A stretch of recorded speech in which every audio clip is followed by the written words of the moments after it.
कृष्ण काली, ओम नमो नारायण। देव शक्ति healing hub team की ओर से हम शुभम सिरवैया आप सभी को प्रणाम करते हैं, नमस्कार करते हैं। सबसे पहले आप सभी का स्वागत है आज की जूम क्लास में, जो कि है त्रिताप साधना से रिलेटेड। जी हाँ साथियों, त्रिताप साधना। क्वेश्चन आपके मन में एक आया होगा कि व्हाट इज त्रिताप साधना। बिल्कुल आना भी चाहिए। हाल ही में रुद्र सर और देव शक्ति हीलिंग हब टीम के सभी मेंबर्स की जो इच्छा कह लें या फिर ये कहें कि एक समय की भी डिमांड थी कि त्रिताप साधना को साधकों के बीच में लाया जाए।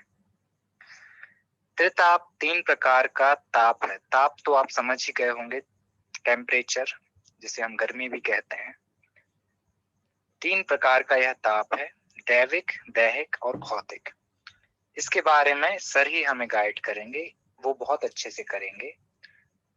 आज हम जानते हैं कि कैसे त्रिताप साधना की हेल्प से उसे समझ करके और उससे रिलेटेड जो भी उसकी विधियां हैं कि कैसे आप अपनी लाइफ में जो भी दुख हैं, जो भी प्रॉब्लम्स हैं, जो भी इश्यूज हैं, उन्हें सॉल्व कर पाएंगे। सॉल्व ही नहीं कर पाएंगे, साथ ही आप और बेहतर कैसे बनेंगे वो भी सीखेंगे। भाई सिर्फ बीमारी ठीक करना तो काफी नहीं है। जैसे कोई व्यक्ति अगर चल नहीं पा रहा है तो वो ठीक होना काफी नहीं है। ठीक तो हो गया, चलने लगा, अब उससे और ज्यादा स्ट्रांग होना होगा, अपनी स्ट्रेंथ को बढ़ाना होगा कि अब वो दौड़ भी सके। चलना तो ठीक है, तो वो भी हम सीखेंगे कि कैसे हम अपना लिफ्टिंग कर सके, अपने आप को और बेहतर बना सके, खुद से ऊपर उठे। तो ये सब चीजें आज हम जानने वाले हैं। सो बिना वक्त गवाए हम सर से रिक्वेस्ट करेंगे कि वे आए और हम सबको गाइड करें त्रिताप साधना से related. Thank you so much. ओम नमो नारायण।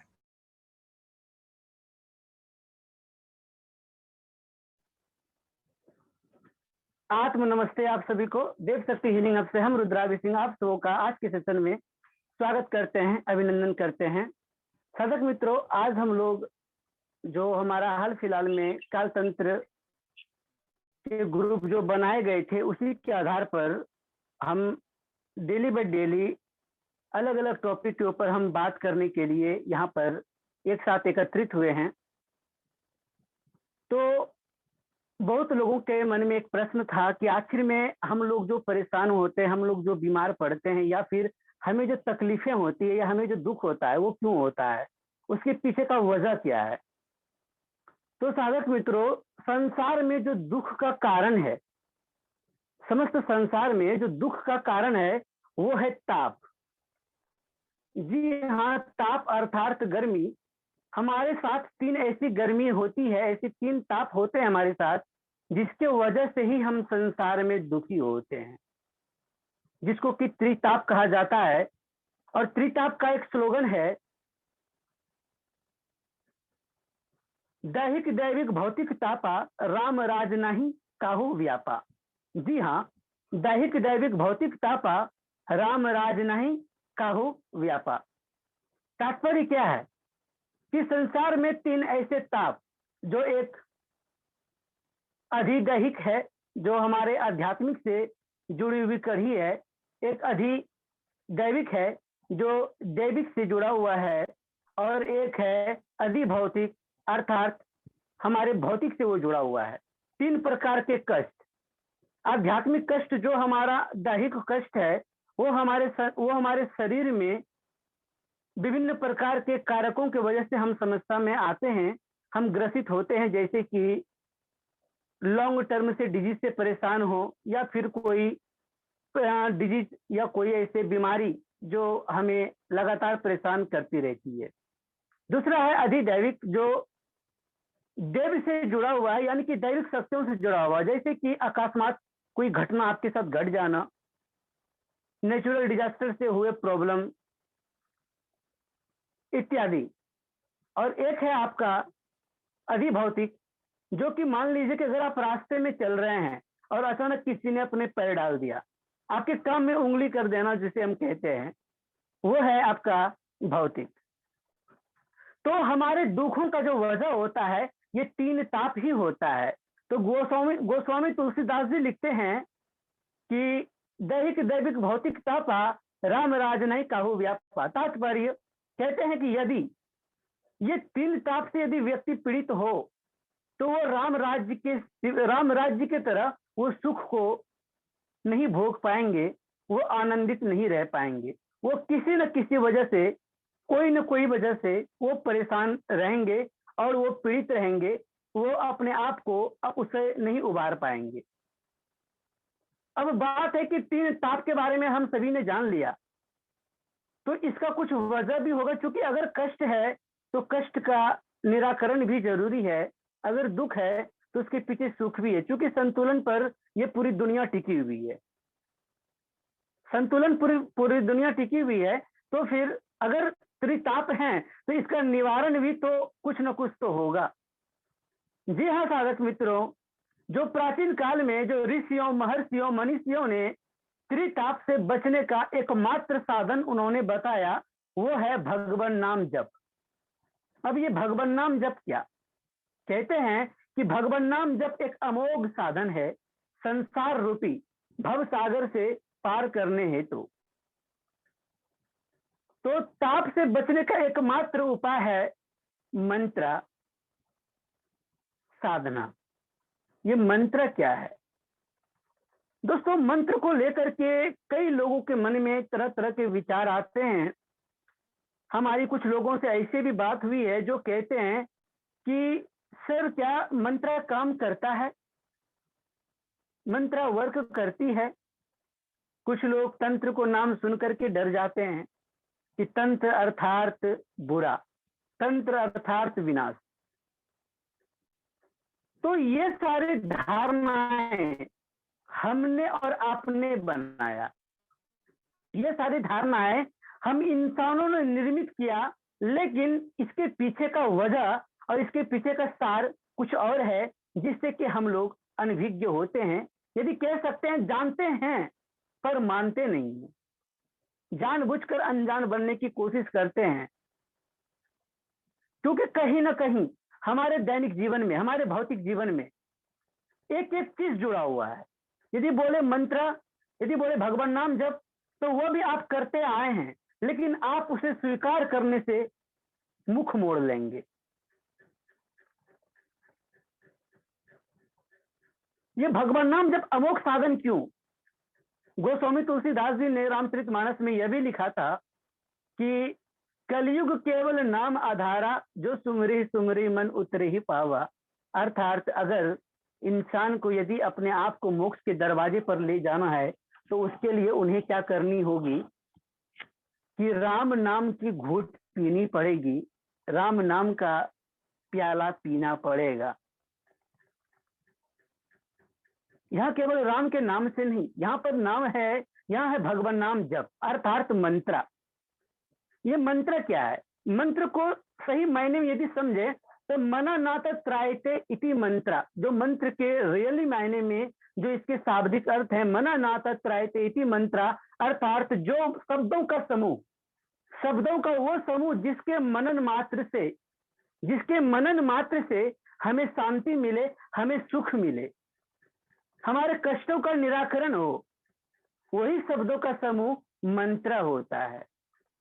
ध्यान से समझिएगा, यहां से हम 3 प्रकार की कड़ी को जोड़ के आपसे हम बताने वाले हैं आज कि कहां कहां पर हम मिस करते हैं और मंत्र फेल क्यों होता है, मंत्र फेल होने के कितने सारे कारक हैं और कितने सारे कारकों से हम जानते हैं और कितने सारे कारकों को हम जानने से अनजान बनते हैं।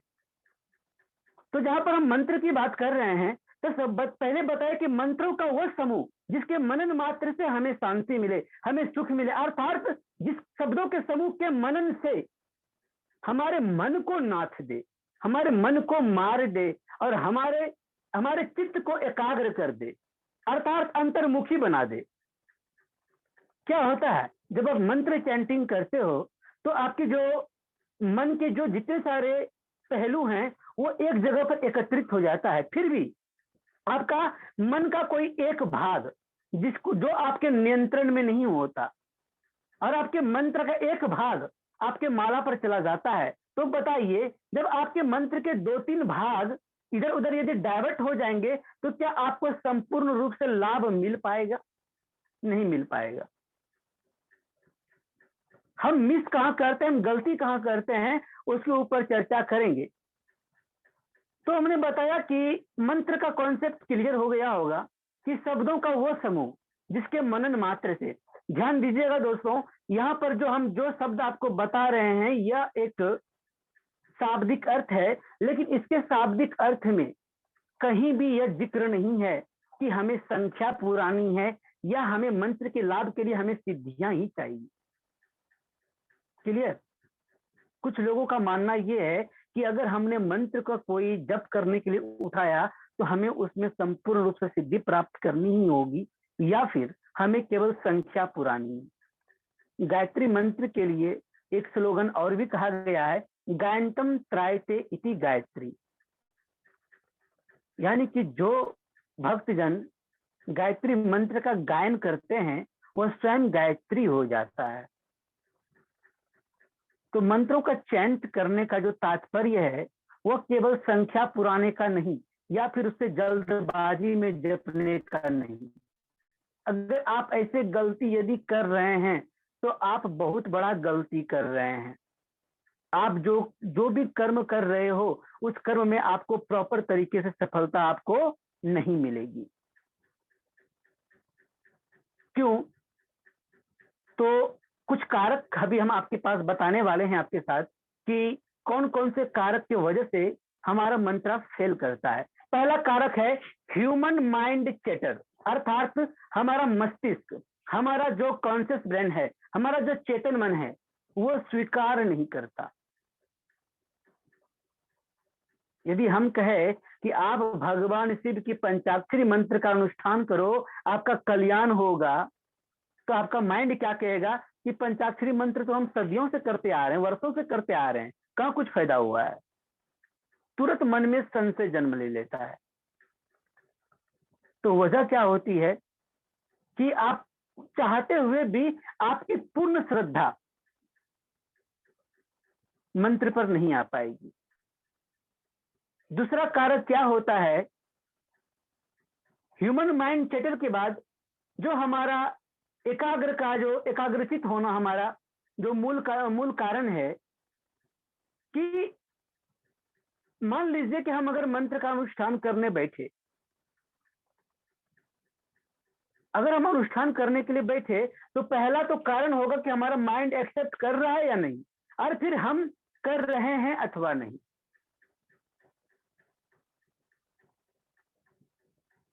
एक कारण मंत्रों का संस्कृत में होना है, वह भी बहुत लोगों के लिए प्रॉब्लम क्रिएट करता है। और सबसे मूल बात कि हम मंत्रों का उच्चारण अशुद्धि से कभी कभी करते हैं। एक वजह और है कि मंत्र जो फेल होता है, हमारा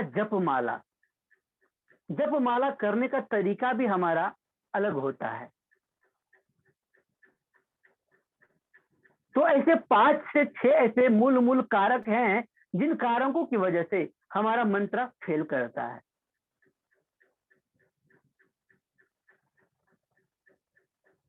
दूसरा बात कि आपकी जो श्रद्धा है, आपकी जो समर्पण है, आपका जो एक्सेप्टेशन करने की क्षमता है, आप उसमें भी कमी कर देते हैं।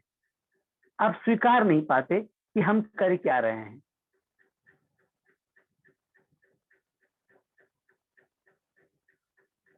इसीलिए ज्यादातर व्यक्ति क्या करते हैं कि अगर उन्हें कहीं से यदि मंत्र मिल गया, कोई पुस्तक से मिल गया या कहीं पर उनको किसी के माध्यम से मिल गया, तो वो उस मंत्र में पूर्ण सफलता प्राप्त नहीं कर पाते।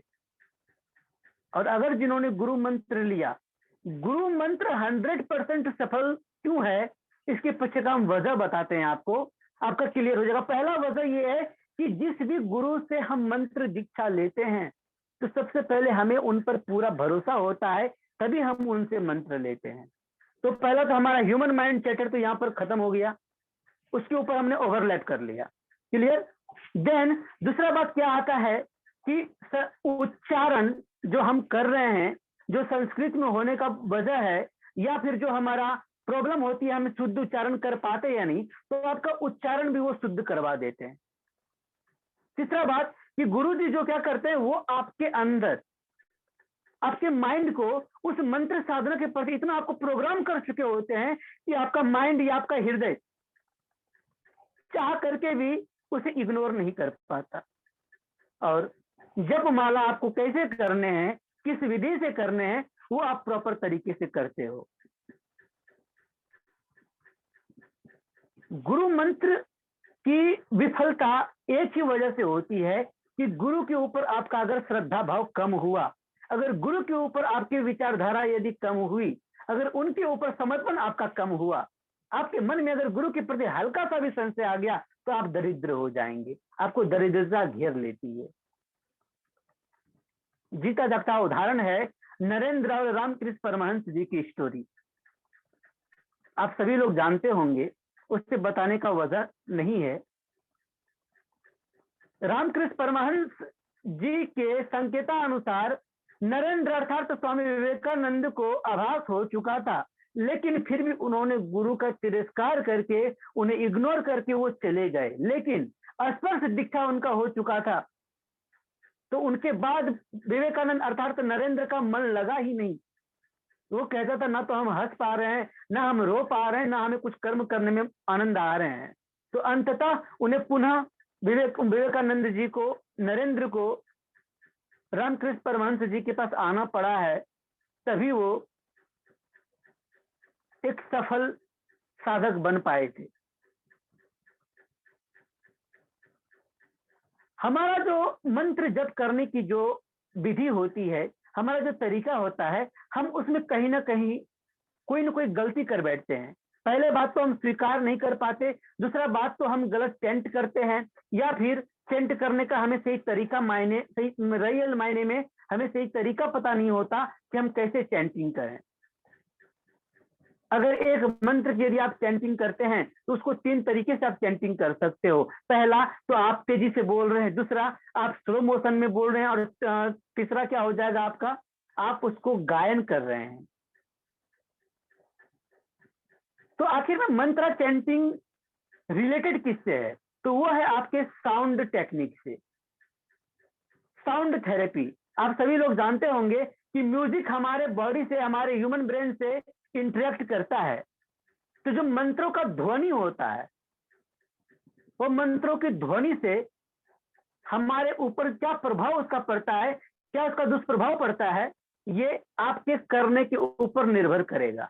यदि आप मंत्र चैंट कर रहे हैं, अगर उसकी ध्वनि अगर आपके आसपास ही अगर रोटेट कर रही है, तो आपको पूर्ण सफलता मिलेगी।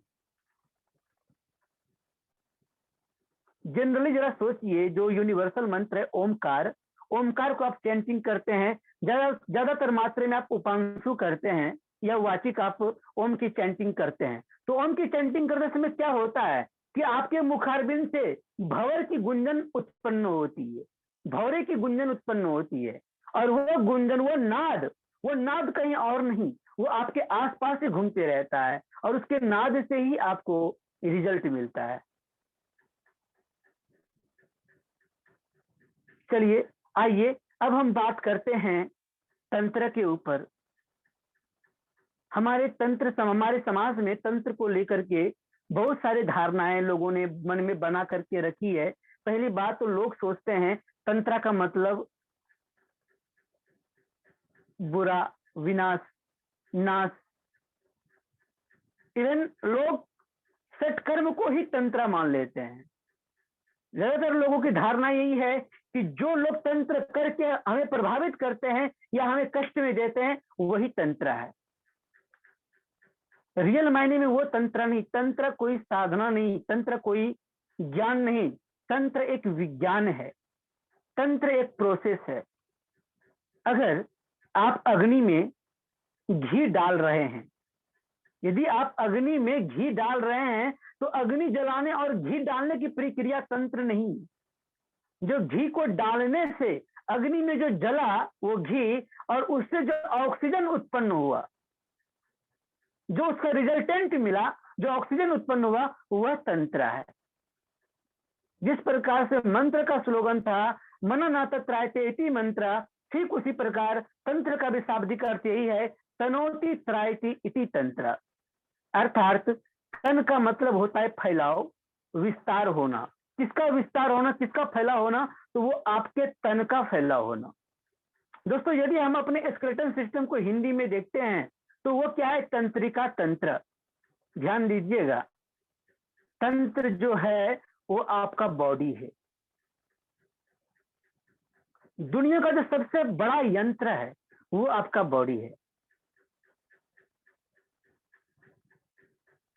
दुनिया का जो सबसे बड़ा एनर्जी हब है वो आपका बॉडी है।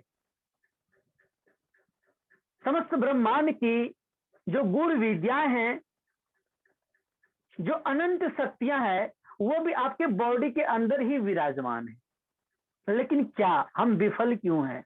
हम पहुंच क्यों नहीं पा रहे हैं वहां तक? हम अपने शक्तियों का आवेदन क्यों नहीं कर पा रहे?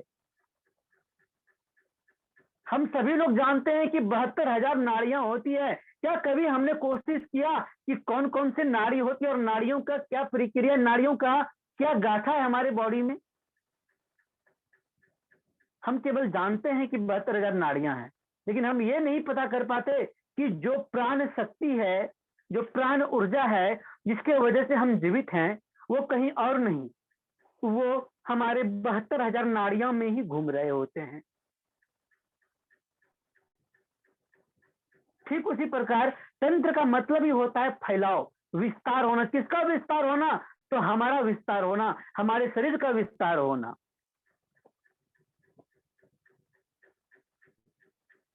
तो अब शरीर का विस्तार है, शरीर का फैलाव है। तो शरीर का विस्तार और शरीर का फैलाव कई सारे प्रोसेसिंग में, कई सारे डायमेंशन में होते हैं। इसलिए तंत्र साधना में कई प्रकार के तंत्र की व्याख्यान संसार को दिए गए हैं। उसमें से सबसे जो पहला जो मुख्य तंत्र है, जो स्वयं जगत गुरु महादेव अपनी अर्धांगिनी माँ उमा अर्थात माता पार्वती को समर्पित करते हुए जिन्होंने उन्होंने जो तंत्र विज्ञान की, जो तंत्र गाथा की जो रचना की, उनको नाम दिया उन्होंने विज्ञान भैरव तंत्र। और उसी का एक सार है, उसी का एक अध्याय है हमारा स्वर विज्ञान, शिव सरोदय शास्त्र। ये स्वर विज्ञान क्या? यहाँ पर दो स्वर विज्ञान है। पहला जो आपके श्वासों का आना जानो का जो विज्ञान है, इसके ऊपर जो गूढ़ विद्याएं हैं, एक यह विज्ञान है और दूसरा विज्ञान स्वर अर्थात ध्वनि, अर्थात साउंड, अर्थात हिंदी वर्णमाला के 52 अक्षर की जो ध्वनि है, जो स्वर और व्यंजन वर्ण की जो उच्चारण है, यह भी एक मूल विद्याएं हैं, यह भी एक गूढ़ विद्याएं हैं। तो तंत्र में कई सारे अध्याय लिखे गए हैं। इसी अध्याय में जो षटकर्म है, जो मारण मोहन वस्तव स्तवन उच्चाटन वशीकरण उद्वेशन जो कर्म हैं, ये 6 प्रकार के कर्म, मारणम मोहनम वश्यम अस्तमनो,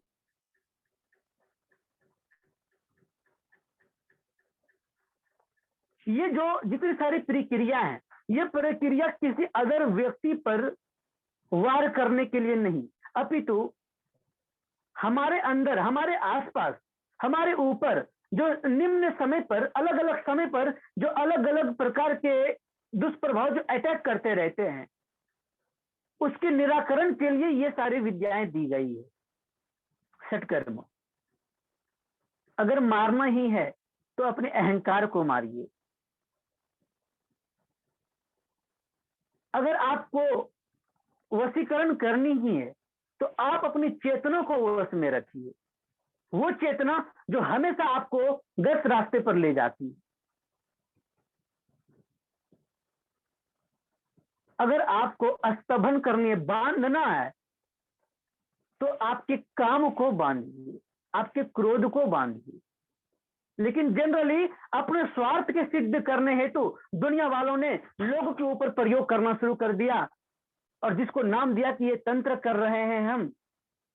और इसी को लेकर के समस्त संसारवासी मोस्टली लोग क्या कर रहे हैं कि तंत्र को गलत ठहरा रहे हैं, तंत्र को गलत मान रहे हैं। हमारा आपसे एक बात है, हम आपसे एक प्रश्न पूछना चाहते हैं, क्या आप शिव को सत्य मानते हो? क्या आप शिव को सुंदर मानते हो? क्या आप शिव की आराधना करते हो? जी हाँ, सभी लोग बोलेंगे जी हाँ अवश्य, शिव ही सत्य है, शिव ही सुंदर है, शिव ही सत्य सुंदर और शिवम है। तो शिव जब सुंदर है, शिव जब सत्य है, तो शिव के द्वारा दिया गया ज्ञान कैसे गलत हो सकता है? तो ऐसे कोई धारणाएं मस्तिष्क में ना रखें, क्योंकि ये एक वो पाठ है जिस पाठ से हो करके आपको एक ना एक दिन गुजरना होगा, और यही एक ऐसा मार्ग है जिस मार्ग के माध्यम से ही आप अपने गंतव्य तक पहुंच पाएंगे।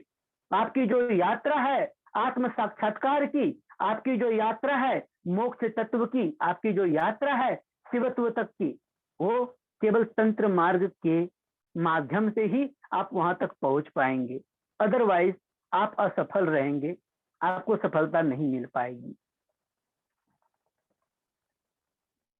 साधक मित्रों, इसी श्रृंखला में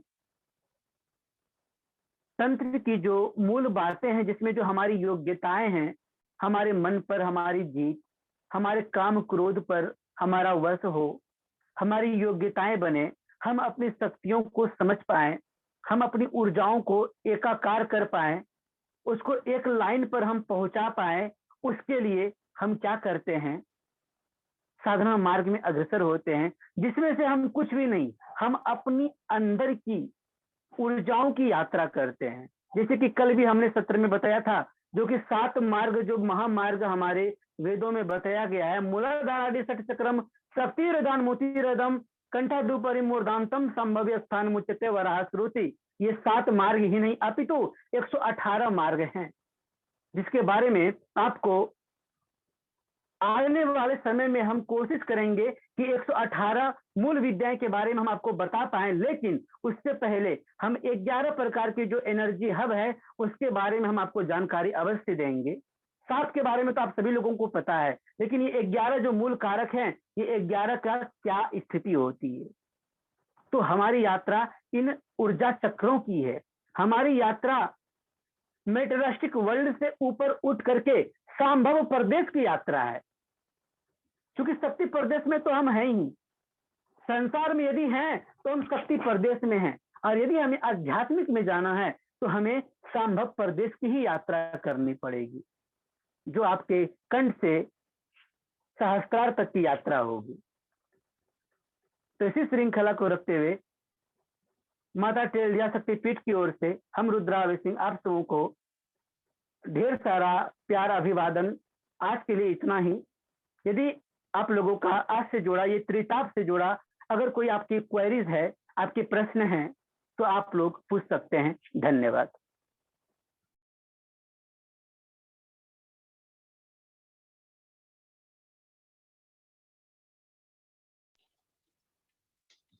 भैया आप लाइव नहीं ले सकते ये सब चीजें,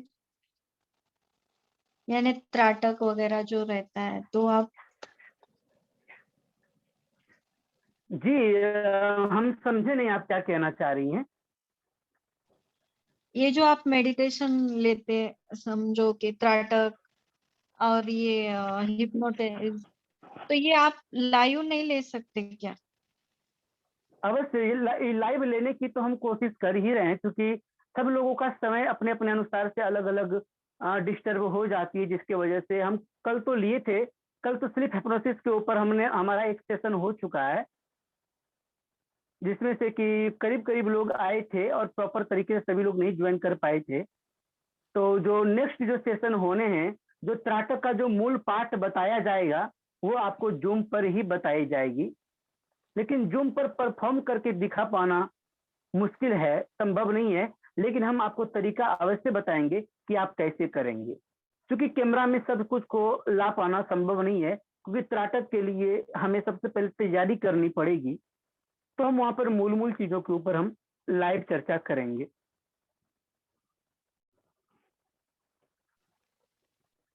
क्लियर? हाँ भैया। जी। गुरुजी, आज का आज का जो आपका शो हुआ है अभी, तो इसका एक रिकॉर्डिंग वीडियो भेजना। आज का जो भी कोर्स हुआ ये जूम मीटिंग आती है, इसका एक रिकॉर्डिंग वीडियो चाहिए, क्योंकि आवाज आपका जो आ रहा था वो अटक के आ रहा था बीच बीच में, तो चलिए कोई बात नहीं। आज का पूरा सेशन रिकॉर्ड की गई है, ये आप लोगों को देख सकते हीलिंग हब के यूट्यूब चैनल पर आप लोगों को प्राप्त हो जाएगा। ठीक है सर। और सर एक जैसा माला किस टाइप से फेरी जाती है उसके ऊपर भी एक वीडियो बनाइए, या तो आप माला के ऊपर? हाँ, माला के ऊपर। और आसन जी, आसन किस टाइप से लेना है, माला कौन सी किस मंत्र के लिए चाहिए, है ना? अवश्य। सिर के ऊपर तो हमारा एक दिन का जो हम, जी बिल्कुल, एक दिन जो हम अपना टॉपिक रखेंगे ये आसन के ऊपर ही हम बताएंगे, माला के बारे में बताएंगे कि माला को हम कैसे चैंट करेंगे, माला का कैसे हम उपयोग करेंगे, और आसन कौन कौन से आसन किन किन कर्मों के लिए होते हैं, किन किन कर्मों के लिए कौन कौन माला की उपयोगिता होती है, वो सारी बातें हम आप लोगों के साथ शेयर करेंगे एक दिन।